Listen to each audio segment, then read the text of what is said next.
Heart beat scan ఒక్క second లోనే world class 640 slide CT scan ఇప్పుడు మీ విస్టా ఇమేజింగ్ బంజారా హిల్స్ లో.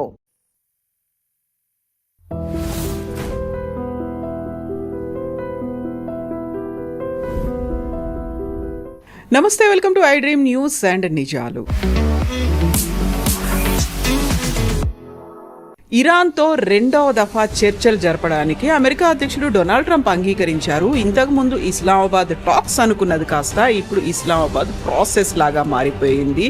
పాకిస్తాన్ ప్రధాని ఇప్పుడు వివిధ దేశాలు తిరుగుతున్నారు మధ్యవర్తిత్వం వహించడానికి. At the same time Israel Lebanon మీద అటాకుల తర్వాత టర్కీ మీద కూడా అటాక్ చేస్తాము, టార్గెట్ చేస్తామని అనౌన్స్ చేసింది. టర్కీ కూడా అంతే తీవ్ర స్థాయిలో ప్రతిస్పందించింది. ఎందుకని ఇలా చైన్ రియాక్షన్ లాగా ఒక్కొక్క కంట్రీ రియాక్ట్ అవుతోంది, అటాక్స్ అవుతున్నాయి. నెక్స్ట్ ఏం జరగబోతోంది, అమెరికా డొనాల్డ్ ట్రంప్ ఏం చేయబోతున్నారు? మనతో పాటుగా ఉన్నారు సీనియర్ జర్నలిస్ట్ సురేష్ కొచాతిల్ గారు. సార్ నమస్తే. సో ఒక చైన్ రియాక్షన్ అంటారు, న్యూక్లియర్ చైన్ రియాక్షన్ అనేది ఉంటుంది. బట్ న్యూక్లియర్ ఆర్మ్స్ అటాక్స్ దాని మీద మొదలైంది, ఆ తర్వాత వరుసగా అన్ని కంట్రీస్ మీద అటాక్ చేస్తూ వెళ్తోంది ఇజ్రాయెల్. సో ఇజ్రాయెల్ అసలు ఏం కోరుకుంటోంది, ఏం కావాలనుకుంటోంది, ఏం జరుగుతోంది? ఇజ్రాయెల్కి బేసిక్ ప్రాబ్లం ఏంటంటే root of it all, head of the snake అంటాం మనం. ఇప్పుడు పాము ఉంటుంది, లేకుంటే ఆక్టోపస్ ఎగ్జాంపుల్ తీసుకోవచ్చు. మొన్న కూడా ఇజ్రాయెల్ ఆక్టోపస్ పేరు యూజ్ చేశారు వాళ్ళు. Iran is the main one అనమాట. వాళ్ళతో పాటు వాళ్ళ శాటిలైట్స్ ఉన్నది, ఒకవైపు హెజ్బుల్లా, హూతీ, హమాస్ ఇట్లాంటి ఆర్గనైజేషన్స్. సో ఇజ్రాయెల్ అంటున్నారంటే మెయిన్గా ఒకసారి ఇరాన్ని కొడితే వీళ్ళందరూ ఆటోమేటిక్గా డిసపియర్ అయిపోతారు. మేము 34 నుంచి 40 సంవత్సరాల నుంచి హెజ్బుల్లాతో పోరాడుతున్నాం అంటున్నారు ఇజ్రాయెల్. మాకు ఇంకా ఎన్ని సంవత్సరాలు చేయాల్సి వస్తుందో మాకు తెలియదు, కానీ ఒకసారి ఇరాన్ని కొడితే వీళ్ళ ఫండింగ్ ఆగిపోతుంది, వీళ్ళకి ఆయుధాలు రావు, దాంతో హెజ్బుల్లా విల్ బీ ఫినిష్డ్. ఇటువైపు మీరు చూసుంటారు, గాజాలో ఒక సీజ్ ఫైర్ అనేది ఉంది, దానికోసం అక్కడ ఎక్కువ బాంబింగ్ లేదు, గొడవలు ఎక్కువ నడవట్లేదు, కానీ Israeli army is there in Gaza. ఇటువైపు మీరు చూస్తారు లెబనాన్లో, సౌత్ లెబనాన్ మొత్తం ఇజ్రాయెల్ అంటున్నారు మేము ఆక్యుపై చేయబోతున్నాం. South Lebanon, that is 1/4 of Lebanon మేము వైపు తీసుకున్నాం, మేము లిటానీ రివర్ దాకా. సో మా చేతిలోనే ఉంటుంది, ఎందుకంటే అక్కడి నుంచి ఈ హెజ్బుల్లా వాళ్ళు నార్దర్న్ ఇజ్రాయెల్లో ఉన్న ఇజ్రాయలీ సెటిల్మెంట్స్ మీద బాంబ్ చేస్తున్నారు. So we will occupy it. So Lebanese government ఏమన్నారంటే మాట్లాడదాం మనం అని చెప్పి యుఎస్లో మొన్న వాషింగ్టన్లో లెబనాన్లో ఉన్న ఇజ్రాయలీ అంబాసిడర్, యుఎస్లో ఉన్న Lebanese ambassador and Israel ambassador in US, వీళ్ళు ముగ్గురు కలిసి మొన్న మాట్లాడారు. చాలా ప్రొడక్టివ్ ఉంది టాక్స్ అని చెప్తున్నారు, కానీ ఒక చిన్న ప్రాబ్లం ఉంది అక్కడ. ఇజ్రాయెల్ ఏమంటున్నారంటే మీరు ఒక ఇండిపెండెంట్ కంట్రీ లెబనాన్, ఈ హెజ్బుల్లా అనేది ఒక టెర్రరిస్ట్ గ్రూప్ అక్కడ వచ్చి కూర్చున్నారు మీ దగ్గర, సేమ్ యాజ్ గాజా. గాజాలో the ruling authorities Palestinian authority, ఎవరు యాసిర్ అరాఫాత్ వాళ్ళది, కానీ వాళ్ళకు ఒక్క పవర్ కూడా లేదు అక్కడ. పవర్ ఉంది కానీ వాళ్ళు ఏం చేయలేకపోతున్నారు, ఎందుకంటే హమాస్ వచ్చి కూర్చున్నారు అక్కడ. ప్రజల్లో కూడా హమాస్ సపోర్ట్ కార్యక్రమం, ఇక్కడ కూడా అదే జరిగింది. లెబనాన్లో ఒక టైంలో 5 నుంచి 6% ఉన్న షియా కమ్యూనిటీ ఇప్పుడు ఆల్మోస్ట్ 20 నుంచి 23% అయిపోయారు. That is 1/4 of Lebanon population is today Shia. చాలా రేర్, ఎందుకంటే షియా నేషన్ అనేది ఉన్నది ఒకటే ఇరాన్, దాని తర్వాత ఇరాక్లో బట్ ఆల్మోస్ట్ 13 నుంచి 16% మంది షియాలు ఉన్నారు. అది వాళ్ళు సద్దాం హుసేన్ టైం నుంచి ఉన్నారు, కానీ అప్పుడు ఎక్కువ గొడవ చేయలేదు వాళ్ళు. కానీ ఇప్పుడు సద్దాం హుసేన్ పోయిన తర్వాత వాళ్ళకి చాలా పవర్ వచ్చేస్తుంది వాళ్ళకి. ఎస్పెషల్లీ ఇరాన్ ఒక బార్డర్ షేర్ చేస్తారు, సో వాళ్ళకి కావాలంటే ఆయుధాలన్నీ సప్లై చేస్తారు. సో ఇజ్రాయెల్ ఇది బేసిక్ ప్రాబ్లం. సో ఇజ్రాయెల్ మాట్లాడారు మొన్న, దే హావ్ అగ్రీడ్. కానీ లెబనాన్ అంటున్నారు మీరు ముందు యుద్ధం ఆపండి. ఇజ్రాయెల్ అన్నారు no chance, no ceasefire, మీరు ముందు వారిని డిసామ్ చేయండి. ఈ డిసామ్ అనేది 2023 జరిగిన సీజ్ ఫైర్లో ఉంది, అగ్రిమెంట్లో. ఇజ్రాయెల్ అండ్ లెబనాన్ ఒక సంతకం పెట్టారు దాంట్లో సీజ్ ఫైర్లో. దాంట్లో క్లియర్గా చెప్పారు the Lebanese government will disarm Hezbollah. Lebanese గవర్నమెంట్కి వాళ్ళని ముట్టడానికి కూడా కెపాసిటీ లేదు, వాళ్ళు they will finish off the Lebanese government, అంత పవర్ ఉంది వాళ్ళకి. ఇంకోటి కాంప్లికేషన్ ఏంటంటే లెబనాన్ ఇంత పెద్ద గొడవ, ఇంత పెద్ద సీన్ ఉన్నప్పుడు కూడా దే ఆర్ ఎ డెమోక్రసీ. అక్కడ ఒక పార్లమెంట్ ఉంది, వాళ్ళకి ఎలక్షన్ జరుగుతుంది. ఆ ఎలక్షన్లో 15-16 మంది ఎంపీస్ హెజ్బుల్లా వాళ్ళు ఉన్నారు. హెజ్బుల్లాకి ఒక పొలిటికల్ ఆర్మ్ కూడా ఉంది. సో డైరెక్ట్గా వాళ్ళు ఎలక్షన్స్లో పార్టిసిపేట్ కూడా చేస్తారు, ఎందుకంటే షియా ఉన్నారు కదా, వాళ్ళ కమ్యూనిటీ ఉన్నారు almost 20-22%. So they will get those votes. దాంతో వాళ్ళ ఎంపీస్ పార్లమెంట్లో ఉన్నారు. కోర్స్ వాళ్ళు వైలెన్స్ గురించి మాట్లాడారు, ఏం జరిగింది, కానీ మేము పాలెస్టీనియన్ కాస్ రిప్రజెంట్ చేస్తున్నాం, మేము హెజ్బుల్లా అని చెప్పి వాళ్ళు చెప్తారన్నమాట. వాళ్ళకు కూడా పొలిటికల్ ఫండింగ్ వచ్చేది ఇరాన్ నుంచి వస్తుండే. ఈ ఫండింగ్ అంతా ముందు సిరియా వైపు నుంచి వస్తుండే, Egypt, Syria and Lebanon, sea route నుంచి ఇరాన్. కానీ ఒకసారి October 7, 2020 అప్పుడు జరిగిన చాలా ఏం చెప్తారు మ్యాసకర్ తర్వాత ఇజ్రాయెల్లో జరిగింది, హమాస్ వాళ్ళు చేశారు. దాని తర్వాత సీ రూట్ చాలా రెస్ట్రిక్టెడ్ అయిపోయింది. ఇజ్రాయెల్ అక్కడి నుంచి ఒక షిప్ను కూడా ఈజిప్ట్ వైపు రానియరు. ఇప్పుడు కొంచెం ఎయిడ్ షిప్స్ అన్నీ వస్తున్నాయి, అది యుఎన్ది స్పెషల్లీ, అది అలో చేస్తున్నారు. కానీ ఇరాన్ నుంచి ఏ షిప్స్ అలో చేస్తే ఇరాన్ దగ్గర కూడా షిప్లు లేవు, ఇప్పుడు పోయినాయి మొత్తం యుద్ధం తర్వాత. నెక్స్ట్ ఏమైందంటే సిరియాలో ఉన్న గవర్నమెంట్ పడిపోయింది, అస్సాద్ గవర్నమెంట్, ఆయన రష్యాకి పారిపోయాడు. తో ఇజ్రాయెల్ ఏం చేశారంటే సిరియా మీద దాడి చేశారు. అక్కడ వెళ్ళి కూడా ఒక 15% వాళ్ళు టెరిటరీ ఆక్యుపై చేసుకున్నారు. అది కూడా ఇజ్రాయెల్ వైపు ఉన్న టెరిటరీ. వాళ్ళు అన్నారు ఇక్కడి నుంచి మా మీద దాడి చేస్తున్నారు వీళ్ళు, కొన్ని టెర్రరిస్ట్ గ్రూప్స్, మేము అక్కడ కూడా కూర్చుంటాం. టుడే చాలామంది పొలిటికల్ థియరిస్ట్ ఏమంటారంటే ఇజ్రాయెల్కి ఎప్పుడు ఒక గ్రేటర్ ఇజ్రాయెల్ అనే ఒక కాన్సెప్ట్ ఉండే. అది మీరు 6 Day వార్లో చూస్తుంటారు. దానికన్నా ముందు జరిగిన ఫస్ట్ ఇజ్రాయెల్ ఫామ్ చేసింది 48లో, I think it's May 1948. Form చేసి 2 రోజుల తర్వాత ఒక పెద్ద యుద్ధం జరిగింది. Just 2 days after the formation. I think Ben Gurion was the prime minister, first prime minister.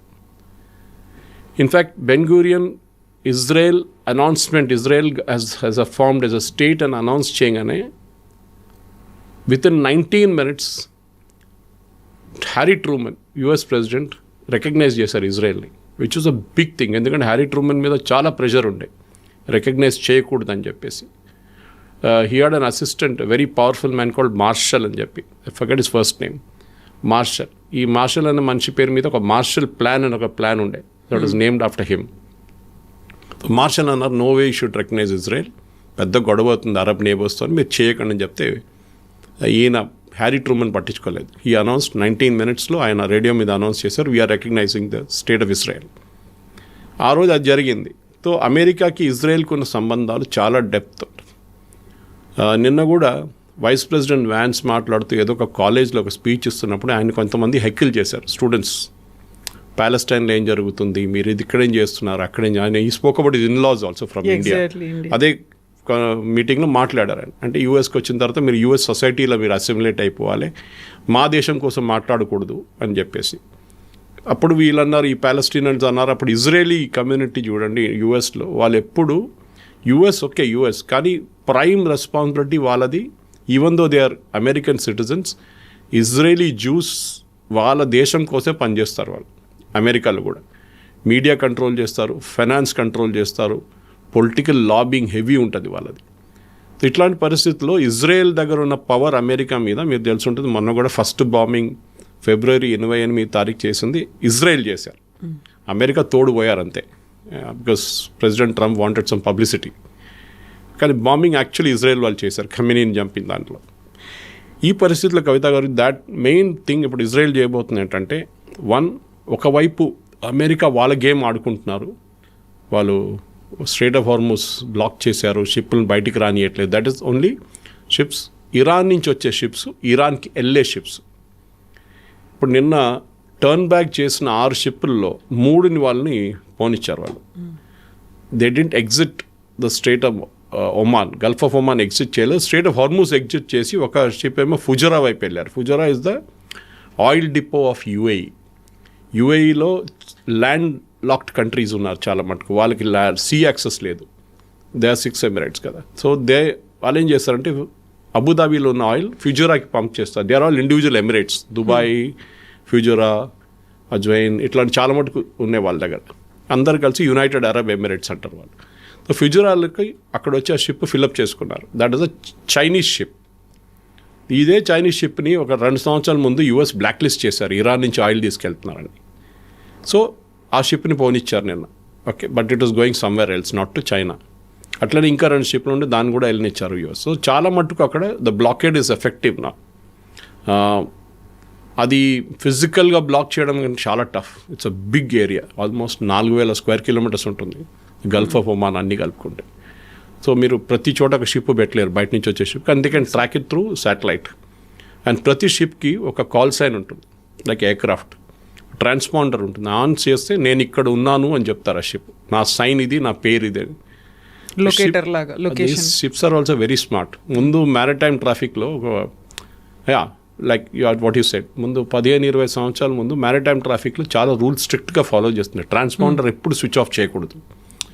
మీరు ఆ మలేషియన్ ఎయిర్లైన్స్ క్రాష్ జరిగింది గుర్తుందా మీకు? అది the first thing that pilot did was ఈ switch off the transponder, which ఏ pilot చేయరు, disappear అయిపోయినట్టుగా అయింది. దాని తర్వాత మీకు తెలియదు. కానీ that pilot didn't realize that engines ఉంటుంది చూడండి, వాళ్ళ ఇంజిన్స్ ఉంది. వాళ్ళ ఇంజిన్స్లో కూడా ఒక ట్రాకర్ ఉంది. Every half an hour it will ping, నేను ఇక్కడ ఉన్నాను, లాటిట్యూడ్ లాంజిట్యూడ్ ఇది అని చెప్పేసి. ఎనీవే, సో షిప్స్లో కూడా ట్రాన్స్పాండర్ ఉంటుంది. ఇప్పుడు జరుగుతున్న షిప్ క్యాప్టెన్స్ ఏం చేస్తున్నారంటే వాళ్ళు ట్రాన్స్పాండర్ ఆఫ్ చేసేస్తారు. ఒకసారి ట్రాన్స్పాండర్ ఆఫ్ చేసి ఒక హాఫ్ అన్ అవర్ తర్వాత మళ్ళీ ఆన్ చేస్తారు, మళ్ళీ గంట తర్వాత మళ్ళీ ఆఫ్ చేస్తారు. It becomes very difficult to track. So ఆ గేమ్ నడుస్తుంది ఇప్పుడు గల్ఫ్ ఆఫ్ ఒమాన్లో. కానీ అమెరికా ఇస్ వెరీ స్మార్ట్, వాళ్ళని దాంట్లో మెచ్చుకోవాలి. Their navy is absolutely powerful. So ఒక రియల్ బ్లాకేడ్ ఇరాన్ మీద వచ్చింది. ఇరాన్ ఇప్పుడు ప్రెషర్ చాలా మటుకు పెరిగింది. దే డింట్ మైండ్ బాంబింగ్, కానీ ఇది వాళ్ళు తట్టుకోలేకపోతున్నారు. ఎందుకంటే ఇరాన్ రెవెన్యూ, వాళ్ళ కరెన్సీ వాల్యూ 70% పడిపోయింది లాస్ట్ 6 monthsలో to 6 years.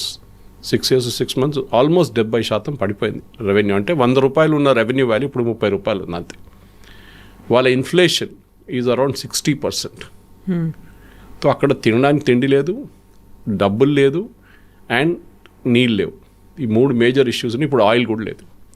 So how will they run the country నా? ఇప్పుడు కార్గ్ ఐలాండ్ గురించి మాట్లాడుతుంటాం మనం. కార్గ్ ఐలాండ్లో వీళ్ళ మెయిన్ ఆయిల్, ఇప్పుడు మన ఫుజరా గురించి మాట్లాడడం చూడండి దుబాయ్లో, అబుదాబిలో.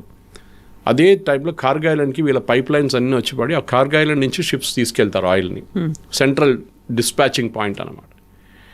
ఒకటి మనం ఈ ఆయిల్ డ్రిల్లింగ్లో ఒక కాన్సెప్ట్ ఉంది కవిత గారు, దట్ ఒకసారి మీ డ్రిల్లింగ్ మొదలు పెడితే you cannot close it. Okay, మీ మన బోర్వెల్ లాగా అది. ఓకే, మీరు బోర్వెల్ని క్లోజ్ చేస్తే నీళ్ళు, కానీ మీరు బోర్వెల్ని క్లోజ్ చేస్తే బోర్వెల్ మడ్డు దాని లోపలికి పోదు. ఇది ఆయిల్, అది ప్రాబ్లం ఉంది. You have to continuously keep pumping చేస్తే మీరు ఎక్కడో తీసుకెళ్ళి డంప్ చేయాలి కదా oil, crude oil. That was కార్గ్ island. ఇప్పుడు మీరు కార్గ్ ఐలాండ్ బంద్ చేసేసారు, ట్యాంకులు అన్నీ ఫుల్ అయిపోయినాయి. Where will the pump the oil? వాళ్ళకి ఇంకా సోర్స్ లేదు ఇప్పుడు. That is why Iran is panicking now. లేకుంటే ఇన్ని రోజులు వాళ్ళు 45 రోజులు 47 రోజులు they were able to withstand bombing. కానీ బాంబింగ్ తట్టుకున్నారు, కానీ ఇది తట్టుకోలేకపోతున్నారు. సో ఒకవైపు ఈ టాక్స్ వాషింగ్టన్, ఇంకొక వైపు ఈ blockage of straight of Hormuz. Iran ఏమో బార్బల్ మండబ్ అండ్ రెడ్ సీ బ్లాక్ చేస్తా అంటున్నారు. అది సౌదీకి ప్రాబ్లం ఉంది. అట్ ద సేమ్ టైం ఇప్పుడు టాక్స్ మేము చేస్తున్నాం. సో అసీమ్ మునీర్ ఇరాన్కి వచ్చారు, నిన్న ఫారిన్ మినిస్టర్ రిసీవ్ చేశారు. వాళ్ళ ప్రధానమంత్రి ఎక్కడో తిరుగుతున్నారు ఆయన, మీరు చెప్పినట్లు ఈ somewhere in Turkey I think today. నిన్న ఆయన మన సౌదీ అరేబియాకి వెళ్ళారు. వాళ్ళు డబ్బులు లేవు వీళ్ళ దగ్గర, పాకిస్తాన్ దగ్గర. వాళ్ళ దగ్గర ఉన్నది $26 బిలియన్ అంతే. అంటే 3 వారాలు కొనాల్సిన 4 వారాల దాకా 3 to 4 weeks సరుకులు కొనడానికి కూడా డబ్బులు అంతే, ఇంక్లూడింగ్ ఆయిల్. ఆలోచించండి, వెరీ డేంజరస్ పొజిషన్. మన foreign exchange is about $700 billion. Pakistan ఎక్కడున్నాం, మనం ఎక్కడున్నాం. సో ఎనీవే, సో పాకిస్తాన్కి ఇప్పుడు ఏమైందంటే సడన్గా UAE దగ్గర వాళ్ళు లోన్ తీసుకున్నారు $3.8 బిలియన్. అదేం చేస్తారంటే ఆ లోన్ ఎప్పుడు వచ్చినప్పుడు వీళ్ళు వెళ్ళి ఆ లోన్ని ఎక్స్టెండ్ చేసుకుంటారు. రోల్ ఓవర్ అంటారు ఇంగ్లీష్లో, ఫైనాన్స్ టర్మ్స్లో. మన దగ్గర కూడా కొంతమంది చేస్తారు. ఇక్కడ వెళ్ళి చెప్తారు నా డబ్బులు లేవు, కొంచెం ఎక్స్టెండ్ చేస్తారు. వాడు కూడా హ్యాపీ, ఎందుకంటే ఇంట్రెస్ట్ వస్తుంది కదా వాడికి. ఈసారి వెళ్ళి UAE దగ్గర అడిగారు, రోల్ ఓవర్ చేయమని చెప్పారు UAE. దాని వెనుక ఇంకో స్టోరీ ఉంది. UAE అండ్ సౌదీ అరేబియాకి పడదు, మీకు తెలిసిందే. ఎందుకంటే UAE is very clear that Saudi Arabia is a competitor. వీళ్ళిద్దరు యమన్లో కొట్టుకున్నారు, మీకు తెలిసిందే. సౌదీ అరేబియా బాంబ్డ్ UAE వాళ్ళు పంపించిన ట్యాంక్స్ అండ్ ఆర్మర్డ్ వెహికల్స్ని బాంబ్ చేశారు. వాళ్ళు యమన్లో ఉన్న కొంత గ్రూప్స్కి పంపించారు. వీళ్ళిద్దరు నడిమిట్లో పడట్లేదు. ఆఫ్రికాలో కూడా వీళ్ళ గొడవ నడుస్తుంది. సో UAE అన్నారు, మేము we will not rule over, మాకు డబ్బులు కావాలి ఇప్పుడే. సో పాకిస్తాన్ ప్యానిక్ అయ్యారు. షబాజ్ షరీఫ్ ఇమీడియట్లీ సౌదీ అరేబియాకి వెళ్ళి సౌదీ అరేబియా అన్నారు, మేము డబ్బులు ఇస్తాము, కానీ మాకేం గ్యారంటీ మీరు ఈ డబ్బులు మాకు వాపస్ ఇస్తారని. మీరు పని చేయండి, ఒక 20 మీ F-15లు J-15లు అన్నీ ఉన్నాయి కదా ఎయిర్క్రాఫ్ట్, అదన్నీ తెచ్చి ఇక్కడ పెట్టండి, మీది ఒక 4,000 మందిని ఇక్కడ పంపించండి, మా దగ్గర ఆర్బీఎం లేదు, పెద్ద ఆర్బీఎం లేదు, మీరు పంపించండి అన్నారు. పాకిస్తాన్ ఒక గ్యారంటీ లాగా, ఒక కొలాటరల్ లాగా ఎయిర్క్రాఫ్ట్ని పంపించారు అక్కడ. వాళ్ళు యూజ్ చేసిన ఎక్స్క్యూజ్ ఏంటంటే, మాకు ఒక ఒప్పందం ఉంది సౌదీ అరేబియాతో, మీకు గుర్తుంటుంది కొన్ని సంవత్సరాల ముందు ఉండే, అది మళ్ళీ మొన్న నెలలో ఒక 3-4 మంది రిన్యూ చేశారు దాన్ని. దట్ ఈస్ పాకిస్తాన్ అటాక్ చేస్తే సౌదీ అరేబియా వస్తారంట హెల్ప్ చేయడానికి, సౌదీ అరేబియాని అటాక్ చేస్తే పాకిస్తాన్ వస్తారంట. సౌదీ అరేబియాలో మా మీద ఇరాన్ కొడుతున్నారు ఆల్మోస్ట్ ఎవ్రీ వీక్లీ బేసిస్లో, మీరు మీ ఎయిర్క్రాఫ్ట్ తెచ్చి పెట్టండి అక్కడ, నెక్స్ట్ టైం ఇరాన్ బాంబ్ చేసినప్పుడు మీరు వాళ్ళని బాంబ్ చేయండి. ఇస్లాం నేటో లాగా చేద్దాము అనే ఒకడు ఆలోచించండి. పాకిస్తాన్ ఒకవైపు ఇరాన్లో వెళ్ళి ఫారిన్ మినిస్టర్తో మాట్లాడుతున్నారు, ఆయన రిసీవ్ చేయడానికి ఫారిన్ మినిస్టర్ ఎయిర్పోర్ట్కి వచ్చారు అసీం మునీర్ని, ఇటువైపు షబాజ్ షరీఫ్ తీసుకెళ్లి ప్లేన్లు అక్కడ పెట్టారు. సౌదీ అరేబియా ఏం చెప్తుంది, నెక్స్ట్ టైం ఇరాన్ ఫైర్ చేస్తే మీ ఇరాన్ మీద మీరు బాంబులు వేయండి, మేము వేయలేదని చెప్తాం మేము. ఇట్ బికమ్స్ వెరీ కాంప్లికేటెడ్ నా, బికాజ్ ఇరాన్ మీద పాకిస్తాన్ బాంబ్ చేస్తే అంతే సంగతి. Then what happens to talks, అదే పోతుంది, క్రెడిబిలిటీ మొత్తం పోతుంది కదా. సో ఒక మిడిల్ ఈస్ట్లో ఒక చాలా కాంప్లికేటెడ్ జియో పొలిటికల్ గేమ్ నడుస్తుంది కవిత గారు, చాలా కాంప్లికేటెడ్. మనం బయట నుంచి చూస్తే అది చాలా సింపుల్ అనిపిస్తుంది, ఒక టాక్స్ నడుస్తుంది, వీరు అక్కడికి వెళ్తున్నారు, ఇక్కడ కాదు. వాళ్ళ నడిమిట్లోనే చాలా మటుకు పాలిటిక్స్ ఉన్నాయి. Oman is away from it all, మాకు వీళ్ళతో ఎవరితో సంబంధం లేదు, వీళ్ళ గొడవ మాకు వద్దని చెప్పి Oman is separate. Qatar has a problem, మీకు చెప్పాను చూడండి, వాళ్ళ టెర్రరిస్ట్ గ్రూప్స్ అంతా అక్కడే ఉన్నారు, Al-Qaeda, Muslim Brotherhood, ISIS, Hamas, వీళ్ళ లీడర్స్ అంతా టర్కీలో ఉన్నారు. అటువైపు బహ్రెయిన్కి యూఎస్ మీద చాలా డిపెండెన్సీ ఉంది, especially the naval dependency. Saudi Arabia మీకు తెలిసిందే. సౌదీ అరేబియాకి ప్రాబ్లం ఎందుకు వచ్చిందో, ఎందుకు పాకిస్తాన్ తెప్పించుకున్నారంటే, ఒకటి నేను చెప్పిన రీజన్, రెండవది యుఎస్ ఒక్క మిసైల్ కూడా ఇరాన్ నుంచి ఫైర్ చేసిన ఒక్క మిసైల్ని కూడా అడ్డుకోలేదు యుఎస్. వాళ్ళ బేస్ ఉంది సౌదీ అరేబియాలో, ఒక్క పేట్రియట్ మిసైల్ పంపించేదాన్ని కొట్టలేదు, సౌదీ అరేబియా చేయాల్సి వచ్చింది. ఇప్పుడు సౌదీ అరేబియా దగ్గర ఆయుధాలు లేవు, సౌదీ అరేబియా దగ్గర పర్సనల్ కూడా లేవు, మనుషులు కూడా ఎక్కువ లేరు, టాలెంటెడ్ అయిన వాళ్ళు. సో ఇక్కడ వచ్చిన కాంప్లికేషన్ అన్నమాట. నో వాళ్ళు ఏమన్నారంటే, okay US is not able to protect us, Pakistan తెచ్చుకుందామని పెట్టుకున్నారు పాకిస్తాన్. ఇప్పుడు ఈ జరగబోయే టాక్స్లో ఏం మాట్లాడతారు, అదొక పెద్ద ప్రశ్నగా మారిపోయింది. ఎగ్జాక్ట్లీ ఏం మాట్లాడతారు అనే దాంతో పాటుగా అక్కడ ఇరాన్ కనిపిస్తోంది, అమెరికా కనిపిస్తోంది, ఈ రెండే చర్చలు జరుగుతున్నాయి. ఇజ్రాయెల్ మాత్రం తన పని తాను చేసుకుపోతోంది. ఒకవేళ అమెరికా ఇరాన్ కనుక ఒక పీస్ టాక్ సక్సెస్ అయ్యాయి అనుకుంటే, ఇజ్రాయెల్ నాకేం సంబంధం లేదు, ఐ విల్ కంటిన్యూ బాంబింగ్ అనే మాట అంటుంది కదా. మళ్ళీ వాళ్ళతో మధ్యవర్తిత్వం వహించడానికి పాకిస్తాన్కి కూడా హ్యాండ్సప్ సిచ్యువేషన్. ఏం జరుగుతుంది? ఇదే చెప్పాను, అదొక పెద్ద మెస్ అన్నమాట. 2-3 సిచ్యువేషన్స్ మనం అనలైజ్ చేద్దాం, పాసిబిలిటీస్. ఇరాన్ యూఎస్ మాట్లాడతారు, ఈసారి కూడా మాట్లాడినప్పుడు ఇస్లామాబాద్లో లాస్ట్ వీక్ ఇద్దరు కలవలేదు. చాలామంది అనుకున్నారు ఫేస్ టు ఫేస్ కలిశారని, కాదు. Later on JD Vance team clarify చేశారు, మేము ఒక రూమ్లో ఉన్నాము, దాని other side of the room నడిమిట్లో పెద్ద ఇంకొక రూమ్ ఉంది, ఆ నడిమిట్లో రూమ్లో పాకిస్తాన్ వాళ్ళు కూర్చున్నారు, ఇటువైపు ఇరాన్ కూర్చున్నారు. ఇరాన్ వాళ్ళు ఒక మెసేజ్ పాకిస్తాన్ వాళ్ళు పంపిస్తారు, పాకిస్తాన్ వాళ్ళ మెసేజ్ తీసుకొచ్చి మాకు ఇస్తారు, మేము అది డిస్కస్ చేసిన తర్వాత మళ్ళీ పాకిస్తాన్కి ఇస్తాం, పాకిస్తాన్ పోస్ట్ మ్యాన్ లాగా తీసుకెళ్ళి అక్కడ వాళ్ళకి ఇదే నడుస్తుండే 21 గంటల సేపు ఇదే నడుస్తుండే. తో ఇంత పెద్ద ప్రాబ్లం మీరు 21 అవర్స్లో సాల్వ్ చేయలేరు, అదొకటి ఫస్ట్ అర్థం చేసుకున్నారు వీళ్ళు. రెండవది కవిత గారు, ఇట్లాంటి టాక్స్లో టెక్నికల్ ఎక్స్పర్ట్స్ లేకుండా మీరేం చేయలేరు. ఓన్లీ టెక్నికల్, యురేనియం గురించి వచ్చింది అనుకోండి, ఓకే యురేనియం మేము 5 సంవత్సరాల దాకా ప్రాసెస్ చేయము అని ఇరాన్ ఒక హామీ ఇస్తారు. What does it mean? It means I will not stop my nuclear program, మా పీస్ఫుల్ పర్పసెస్కి మేము వాడుకుంటాం, 3% ప్యూరిటీ చేసి మేము మా పవర్ ప్లాంట్ నడిపించుకుంటాం, న్యూక్లియర్ పవర్ ప్లాంట్ మన కల్పాకం కూడం లాగా కైగా లాగా ఇండియాలో. But will you purify beyond a level? అది మీరు అష్యూరెన్స్ ఇస్తున్నారు, మేము చేయము. Who will check? ఎవరు చెక్ చేస్తారు? ఇంటర్నేషనల్ అటామిక్ ఎనర్జీ చేస్తారా, యూఎస్ డైరెక్ట్లీ వచ్చి చేస్తారా, లేకుంటే రష్యాని తీసుకొస్తారా అన్నింటిలో? మీ దగ్గర ఉన్న 400 కిలోల్లో మీకు 30 కిలోలు చాలు యూరేనియం నెక్స్ట్ ఒక 10 సంవత్సరాలు మీ ప్లాంట్లో నడిపేయడానికి, మిగతా 390 కిలోలు ఎవరికి ఇస్తారు? రష్యా అంటున్నారు మేము తీసుకెళ్తామని. రష్యా తీసుకెళ్లారని ఏం గ్యారంటీ ఉంది? ఎవరు చూస్తారు? It's not easy. దీనికన్నా ముందు ఒబామా టైం చేసిన జెసిఓపి అగ్రిమెంట్లో బైడెన్ అండ్ టెక్నికల్ టీమ్ 15 రోజులు కూర్చున్నారు. 15 రోజులు different times of point in time 15 సార్లు కలిశారు వాళ్ళు. 21 months తీసుకున్నారు. ఇక్కడ 21 hours మాట్లాడా, అక్కడ 21 months తర్వాత ఒప్పందం జరిగింది. జెసిపి అగ్రిమెంట్ ఒబామా టైంలో. ఇది టాక్స్ అనగానే దానికోసం ప్రాసెస్ మీరు కరెక్ట్గా చెప్పారు స్టార్టింగ్లో. It is no longer Islamabad talks, now is Islamabad process. Okay, కానీ ఈ ప్రాసెస్లో unless technical experts are involved ప్రతి దాంట్లో. ఓకే, మీరు రేపు మిసైల్ ప్రొడక్షన్ మిమ్మల్ని ఆపాలని చెప్పి ఒక ఒప్పందంలో ఒక పాయింట్ ఉంటుంది. హూ విల్ ట్రాక్ ఎట్లాంటి missiles, what is the range, is it a cruise missile, is it a ballistic missile, it is intercontinental ballistic missile, is it supersonic missile, ఎట్లాంటి మిసైల్, ఏ రేంజ్ ఏంది చెక్ చేయడానికి experts కావాల్సి వస్తుంది. సో ఎప్పుడైనా మీరు ఏ టాక్స్ అయినా చూడండి, major talks, even Russia US నడిమిట్లో during the Cold War time జరిగిన చర్చలు, నార్త్ కొరియా మిగతా దేశాలతో యుఎస్తో చేసిన చర్చలు ఓవర్ ద న్యూక్లియర్ థింగ్, దీనికి ఎక్స్పర్ట్స్ కూర్చోవాల్సి వస్తుంది. Jared Kushner and Steve Witkoff is zero knowledge దీంట్లో. That is what even experts in US are saying now. వీళ్ళిద్దరికి జీరో నాలెడ్జ్, అట్లీస్ట్ వ్యాన్స్కి పొలిటికల్ నాలెడ్జ్ ఉంది, వీళ్ళిద్దరికి ఏం తెలియదు. హాఫ్ లైఫ్ ఆఫ్ యురేనియం అంటే వాట్ ఇస్ హాఫ్ లైఫ్ అంటారు వీళ్ళు. They don't know what it is.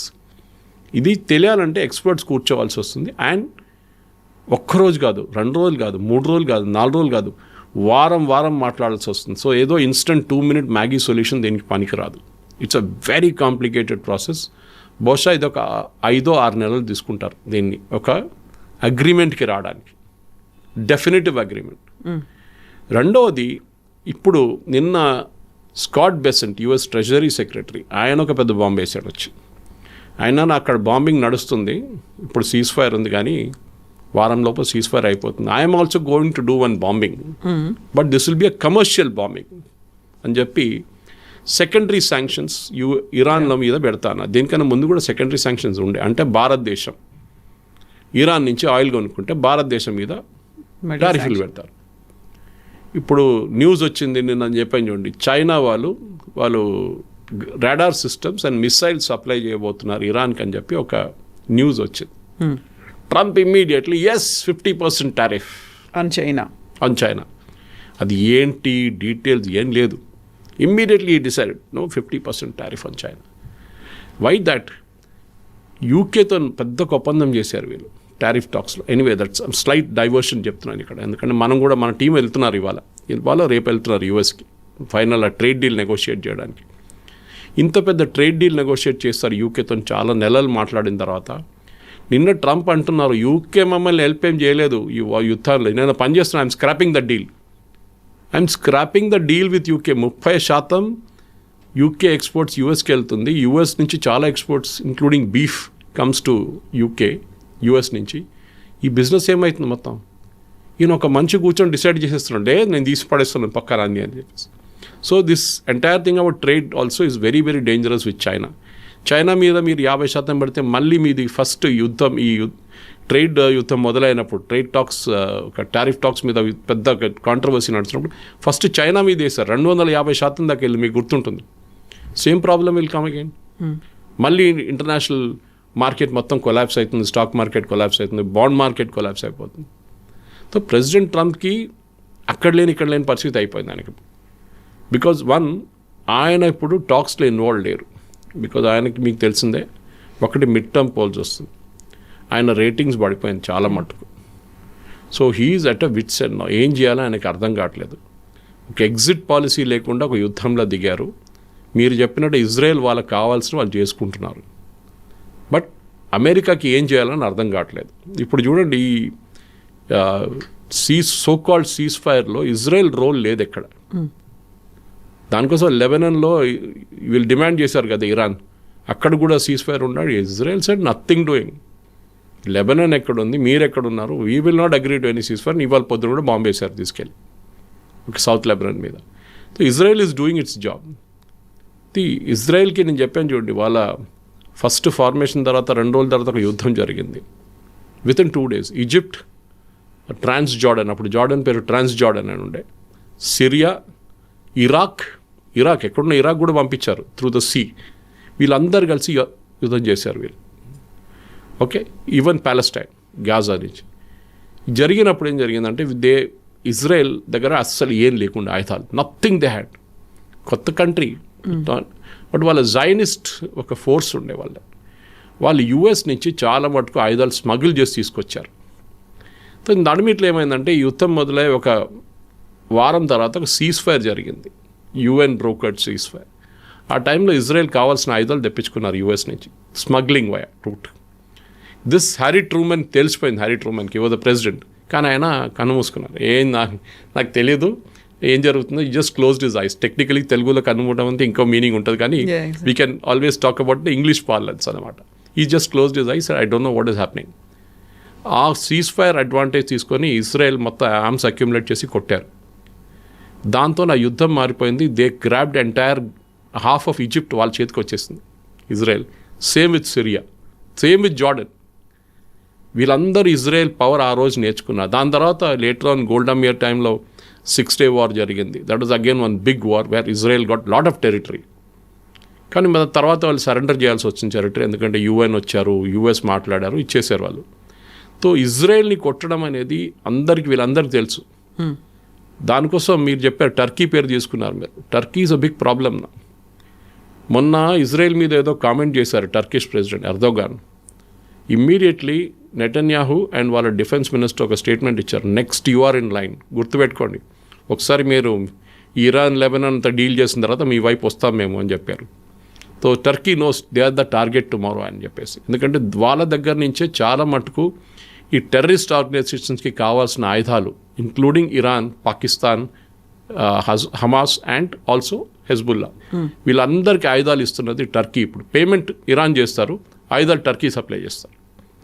So ఇది ఆపడానికి ఇజ్రాయెల్ది నెక్స్ట్ టాక్టిక్. అని ఇజ్రాయెల్ అంటున్నారు, ఫస్ట్ మేము ఇది కొంచెం will settle all this, then will come after you.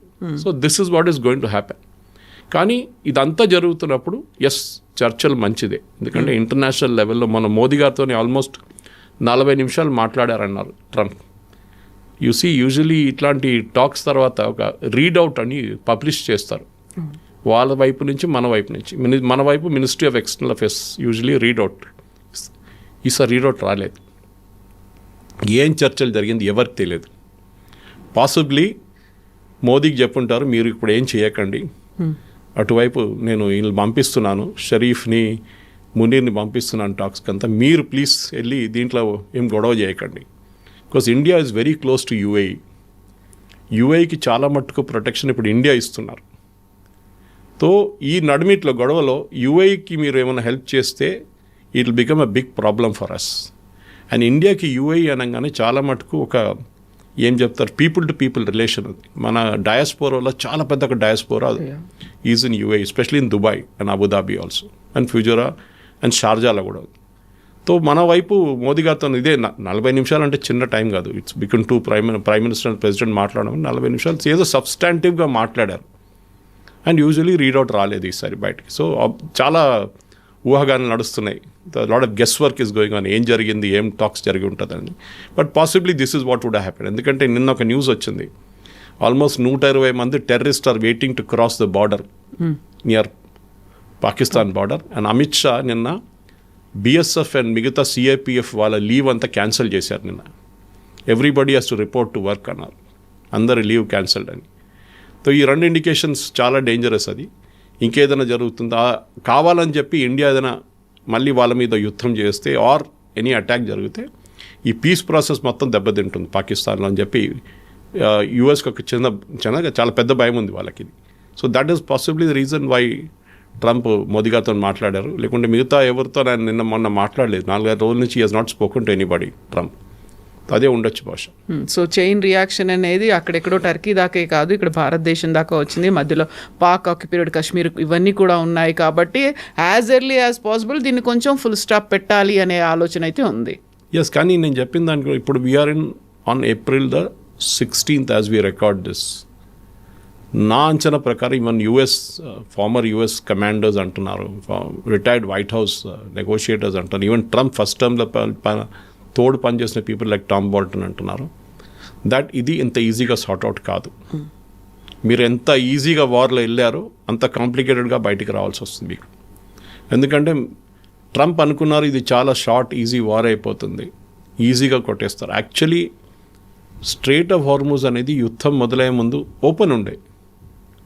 మీరు యుద్ధాలు వచ్చాయని చెప్పి స్ట్రేట్ ఆఫ్ హార్మూజ్ బంద్ అయింది. ఇప్పుడు మీరేమంటున్నారు, నేను స్ట్రేట్ ఆఫ్ హార్మూజ్ ఓపెన్ చేశాను, so I have won the war. అరే boss, it was open before, so what are you claiming to have won the war అని? బికాజ్ ఇజ్రాయెల్కి 3 ఆప్షన్స్ ఉన్నాయి. ఒకటి, యురేనియం ఉండకూడదు ఇరాన్ దగ్గర. Short term, long term, nothing, no term at all, ఉండకూడదు అంతే. Versus US is waiting to wait till 20 years అంటున్నారు, వీళ్ళేమో 5 years అంటారు. బహుశా 10 yearsకి వచ్చేస్తారు నెగోసియేషన్లో. 10 సంవత్సరాల దాకా we will not process it. Second, వాళ్ళ రెజీమ్ అక్కడ ఉండకూడదని చెప్పి, ఇరాన్ రెజీమ్ ఉండకూడదని చెప్పి ఇజ్రాయెల్కి చాలా పెద్ద ఇన్సిస్టెన్స్ ఉంది. అమెరికా అంత పెద్ద ఇప్పుడు వాళ్ళు ఇనిషియలీ అన్నారు, మేము ప్రెసిడెంట్ నేనే ఇంటర్వ్యూ చేస్తాను క్యాండిడేట్ని, ఎవరు వాళ్ళ ప్రెసిడెంట్ కాబోతున్నారో, సుప్రీం లీడర్ ఎవరు ఉంటారో వాళ్ళతో నేనే మాట్లాడతాను, నేనే అపాయింట్ చేస్తాను. అది కాలేదు. మూడోది, వీళ్ళ బ్యాలిస్టిక్ అండ్ డ్రోన్ కేపబిలిటీస్, దాన్ని మొత్తం కంప్లీట్గా డిస్మాంటిల్ చేయాలన్నారు. అది కూడా జరగట్లేదు. సో ఇరాన్ మీద ఇజ్రాయెల్కి ఉన్న 3 కంప్లైంట్లు అట్లనే మిగిలిపోయినాయి. And they will not agree. వాళ్ళు అగ్రీ చేయరు. మీరు ఏ ఒప్పందమైనా పెట్టుకోండి, యుఎస్ అండ్ ఇరాన్, ఇజ్రాయెల్ వాళ్ళు వెంట పడతారు ఎట్లయినా. They will do it. ఇప్పుడు లేటెస్ట్ రూమర్స్ ఏంటంటే, ఒకటి, ఇరాన్లో చాలా పెద్ద పేమెంట్ క్రైసిస్ వచ్చేస్తుంది. వాళ్ళు 2 నెలల నుంచి జీతం ఇవ్వలేదంట స్టాఫ్కి. మీరు బిలీవ్ చేయరు, the world second largest oil and gas ఉన్న country Iran. The first is Venezuela. So line Venezuela occupied, Iran the line to be occupied. ఆ దేశంలో, ఇంత పెద్ద దేశంలో, ఇంత టాలెంటెడ్ దేశంలో 80% of people are below poverty line. 80% మంది బిలో పవర్టీ లైన్. వాళ్ళ దగ్గర ఫుడ్ చాలా తక్కువ. ఇప్పుడు దానికోసం మన దగ్గర మీకు గుర్తుంటుంది, 2 సంవత్సరాల ముందు మనం ఆయిల్ కొన్నప్పుడు వి గేవ్ దమ్ రైస్, బియ్యం ఇచ్చాం వాళ్ళకి. బియ్యం లేకుండే వాళ్ళ దగ్గర, దాని గోధుమలు అడిగారు మన దగ్గర, అది కూడా ఇచ్చాం మనం. సో వాళ్ళ దగ్గర they have nothing right now.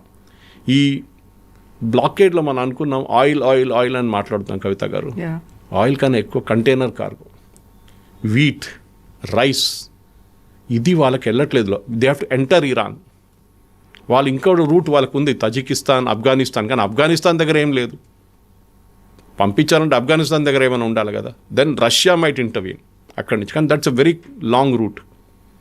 India నుంచి అంటే 5 రోజుల్లో ఇరాన్లో చేరుకుంటుంది షిప్. అది 5-6 రోజుల్లో, ప్రాబ్లం ఉండదు వాళ్ళకి. కానీ కంటైనర్ కార్గోని పోనీయట్లేదు US. This is where Iran is panicking now. వాళ్ళ ప్రజలు తిండి లేకుంటే ఎవరైనా రోడ్డు మీదకి వచ్చేస్తారు. ఇది ఇరాన్ చాలా పెద్ద భయం. సో ఇది జరిగితే then the Iranian regime is out. ఎందుకంటే మనం ఒక మాట గుర్తుపెట్టుకోండి, 48 రోజులు, ఎంత 40th or 49th day today, internet access లేదు. ఫ్రమ్ February 28th ఇరాన్లో ఏం జరుగుతుందని మనకు తెలియదు. అక్కడున్న BBC పర్షియన్ సర్వీస్ నేను వింటుంటాను రెగ్యులర్గా. ఇంగ్లీష్లో మాట్లాడతారు వాళ్ళు చాలా మాట. కానీ పర్షియన్ సర్వీస్ ఇరాన్కి బ్రాడ్కాస్ట్ చేసినట్టు పర్షియన్ సర్వీస్లో పెడతారు. కానీ they have an English division also. వాళ్ళ బ్రాడ్కాస్ట్లో వాళ్ళు అంటున్నారు, అక్కడున్న ప్రజలు కొంతమంది పంపించిన మెసేజెస్ వాళ్ళు బ్రాడ్కాస్ట్ చేస్తున్నారు. Very pathetic situation. వాళ్ళు అంటున్నారు గాజా కూడా ఇట్లా లేదంటున్నారు. గాజా కన్నా దారుణ పరిస్థితి మాది. బిల్డింగ్లు మొత్తం కొట్టేసారు. తెహరాన్లో ఏం మిగలలేదు. ఫొడ్రోలో అంతే ఉంది, ఇస్ఫహాన్లో అదే ఉంది. అన్ని చోట్లలో మేజర్ సిటీస్ ఇరాన్లో మొత్తం ధ్వంసం చేసేసారు ఇజ్రాయెల్ అండ్ యుఎస్ కలిసి. ఇప్పుడు మా దగ్గర ఏం లేదు, మేమేం చేయాలని అడుగుతున్నారు ప్రజలు. ఇరానియన్ రెజ్యూమ్ కూడా ఇది చాలా పెద్ద ఛాలెంజ్. ఒకవైపు ఈ బ్లాకెడ్, ఇంకొక వైపు పీస్ టాక్స్, నడిమిట్లో వాళ్ళ ప్రజలతో ఎట్లా డీల్ చేయాలని. ఇది 3 వాళ్ళకి చాలా పెద్ద ఛాలెంజ్గా మిగిలిపోతుంది. సార్ చూద్దాం. Thank you thank very you so much. Much sir. Thank you. Subscribe iDream. And please subscribe to iDream. For more videos, subscribe to iDream. Please like, share, and subscribe to the channel. Congratulations, iDream. Subscribe to iDream. Subscribe to iDream. So subscribe to iDream Media. iDream team అందరికి huge congratulations. Please subscribe iDream Media. Please subscribe to iDream. Subscribe iDream. Please subscribe to iDream. iDream అంటే నా కళల channel subscribe చేసుకున్న నోరు తిరుగుతలేదు, మీరైతే గంట గుర్తు కొట్టండి. For more such videos, please subscribe to iDream. Subscribe to iDream. Please subscribe to iDream. Please subscribe iDream Media. Please do subscribe to iDream. Please subscribe to iDream Media. For best entertainment and information, please subscribe iDream. And don't forget to subscribe to iDream.